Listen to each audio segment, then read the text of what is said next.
The morning atmosphere in the city where the genie lives always brings a soothing silence. The light of the sun reflected off the wet leaves, and the small street near his apartment began to fill with people going about their routine. However, behind that calmness, something continued to disturb his mind. In the last few weeks, he has felt a void in his life, something he had ignored but now became very clear. The emptiness is the memory of an old friend who has long disappeared from his life. His friend's name was Daeho, someone who used to mean a lot to him. They met on the bench of high school, in times full of anxiety but also full of simple little happiness. Jean still remembers how Daeho was always the source of his passion. When the days feel tough, Daeho always has a way to make things feel lighter. With his cheerful smile and optimistic outlook, Daeho is like a little sun in Jin's life.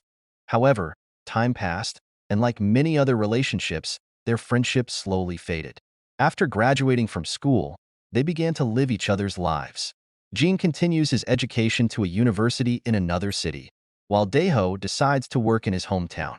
At first, they were still messaging each other, but slowly the communication diminished until it finally stopped altogether. For years, Jean considered that to be a natural thing. Everyone is busy with their own lives. But lately, memories of Daeho come back to haunt his mind. Maybe it's because she feels her life is too monotonous. Or maybe it's because she's starting to realize that there's a part of her that's missing without Daeho's presence. One morning, after pondering for a while, Jean decides to find out the news about Daeho. He knew it might not be easy. How do you find someone who has been missing for years? But he also knew that he could not ignore this impulse. The first step in the search. Jean begins his search in the simplest way, opening his social media account and trying to find Daeho's name. However, he soon realizes that this is not as easy as he imagined. There were many people with the same name, and none of them seemed to be the Daeho he was looking for. Jean was frustrated, but he didn't want to give up. He then tried to find out if there were any of their school friends he still knew. Fortunately, he managed to find some of them. Jean starts sending messages to them one by one, asking if they have any information about Daeho. Some of them gave vague answers, saying that they also hadn't heard from Daeho in a long time. However, one of his friends gives a small hint. The last time he heard, Daeho was working in a small town on the outskirts of the country. The clue became the starting point for the genie. Although the city wasn't too far from where he lived, Jean knew that this didn't mean he would find Daeho easily. But at least, he has something to pursue, a trip to a small town with a heart full of hope. Jean decided to go to the small town. He takes time off from his job and takes the morning train that takes him to a place full of question marks. Along the way, Jean couldn't stop thinking about various possibilities. What if Daeho doesn't live there anymore? What if Daeho doesn't want to see him? The questions continued to plague his mind, but he tried to stay focused on his goal. Upon arrival in the small town, Jean feels like stepping into a different world. The city was much quieter than where he lived. Small streets lined with old shops and simple cafes provide a warm atmosphere, but also full of mystery. Jean began to search for information by asking the locals. He shows Daeho an old photo he brought and asks if anyone knows him. Some people say that they've seen someone similar to Daeho, but nothing is really certain. Jean was frustrated, but he didn't want to give up so easily.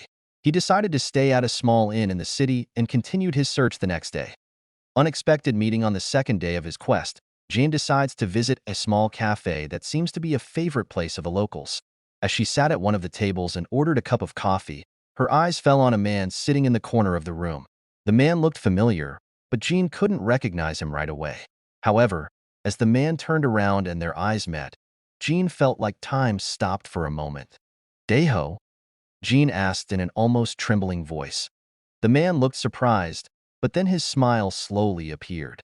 "Jean, is that you?" It was a moment that Jean would never forget. After many years apart, they finally meet again. They talked all day, telling each other their lives. Jean learns that Daeho has lived through many things over the past years, including losing his loved ones and starting a new life in this small town.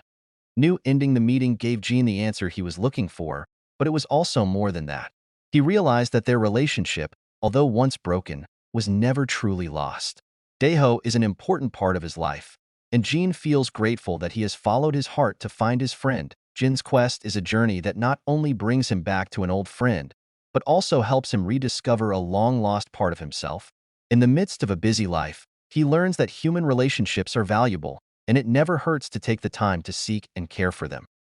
The story of Jean and Daeho is a reminder that no matter how far we have gone, there is always a way back. And sometimes, the journey itself is the most valuable thing.